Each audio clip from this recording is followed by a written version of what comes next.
something bad happens, you have three choices. You can let it define you, you can let it destroy you, or you can let it strengthen you. Restart, rethink, reshape, reimagine. Many paths, one guide. Resilience. Those who navigate and succeed in times of change have one thing in common. They are resilient. Clearly, technology is at forefront of work and life. So let's embrace it to build a smart, alive and sensitive workforce, enable remote operations, expand digital channels, or respond to changes faster and plan for what's next. Let's build resilience. Since fighting with the invisible foe, we have started doing many positive things in our lives, which was being ignored for long. While studying deep, we have come to know that COVID-19 has come to balance our lives and fill the gaps of our lifestyle, relationships, our universe, and nature as well. Let's start with the cleansing part of our life. Now we not only sanitize, disinfect, or antisepsis ourselves, but also things that directly and indirectly belong to us without any special occasion or festival. We have started cleaning our houses and surroundings on a regular basis, and thus support to clean our society and community as well. Nature is healing. This is not a secret or a lie. Various incidents from across the country have revealed the adverse impact human activity has had on the environment. During this period of minimized movement, nature has got a well-deserved breathing space. Flamingos have painted Mumbai pink. Himalayas are seen from Jalandhar and Punjab. Delhi has a crisp blue sky. Friends, nature reflects man. Nature is not an inanimate thing or a piece of machinery. It is not a thing to manipulate, but something to be cherished, respected, and revered. The echo depends upon the sound you make. If you learn to love the world, 3 times the love that you give will be received by you. It is we who are the deciding factor. चलो हर सांस का कर्ज चुकाते हैं, आओ मिलकर वृक्ष लगाते हैं. When it comes to family relationships, we can say that the pandemic has constrained us to pass quality time with our family members and made us realize that our family members are our lifelines. Technology is an integral part of this new reality. Appending current educational practices, models and processes, digitalization of education was already underway before the pandemic, but the crisis has accelerated the transformation. Rotary India has recognized this. Rotary India Literacy Mission has initiated probably the world's biggest e-learning program with NCERT and Ministry of Education, benefiting nearly 15 crore children across India. Every day people are losing jobs and income with no way of knowing when normality will return.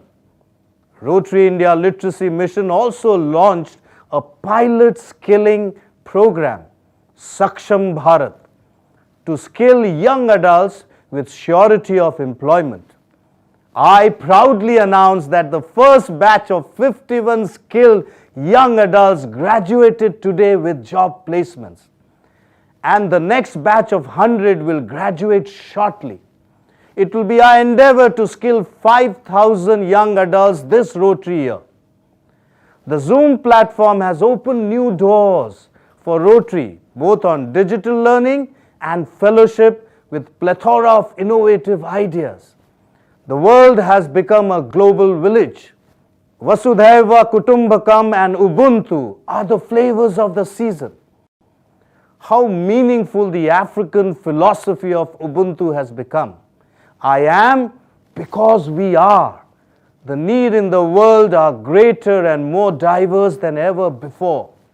The challenges we face making the world more equitable, more just over a broad range of human needs amounts indeed to a steep mountain climb.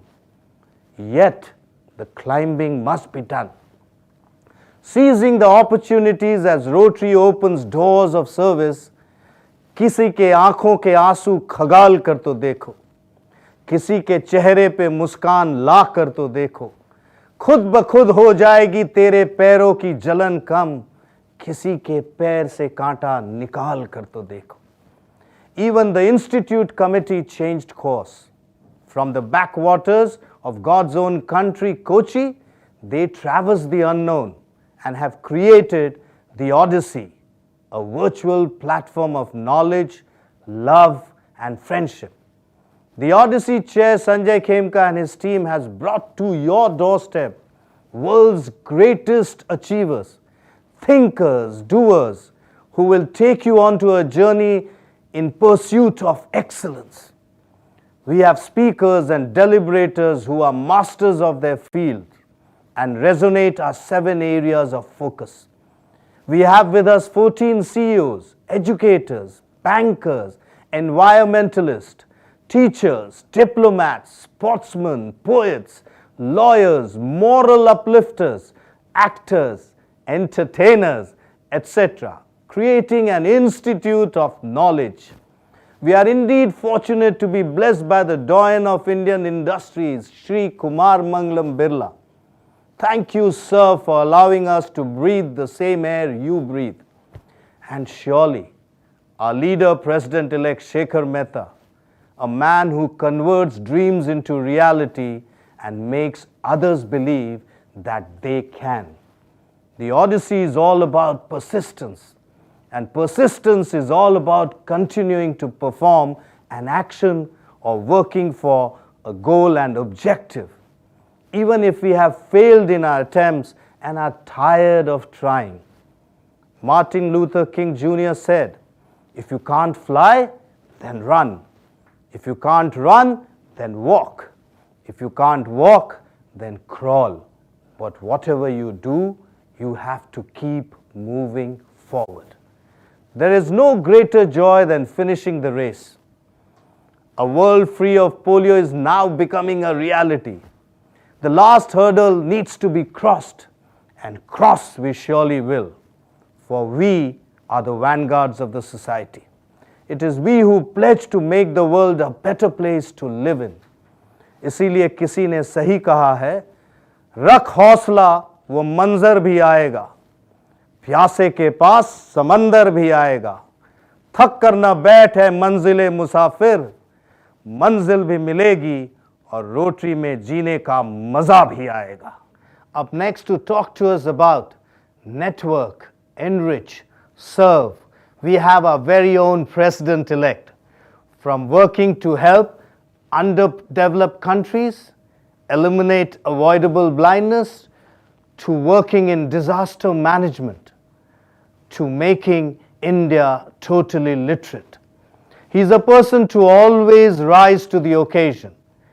Join me in welcoming the President-elect, Shekhar Mehta, to take the wheel.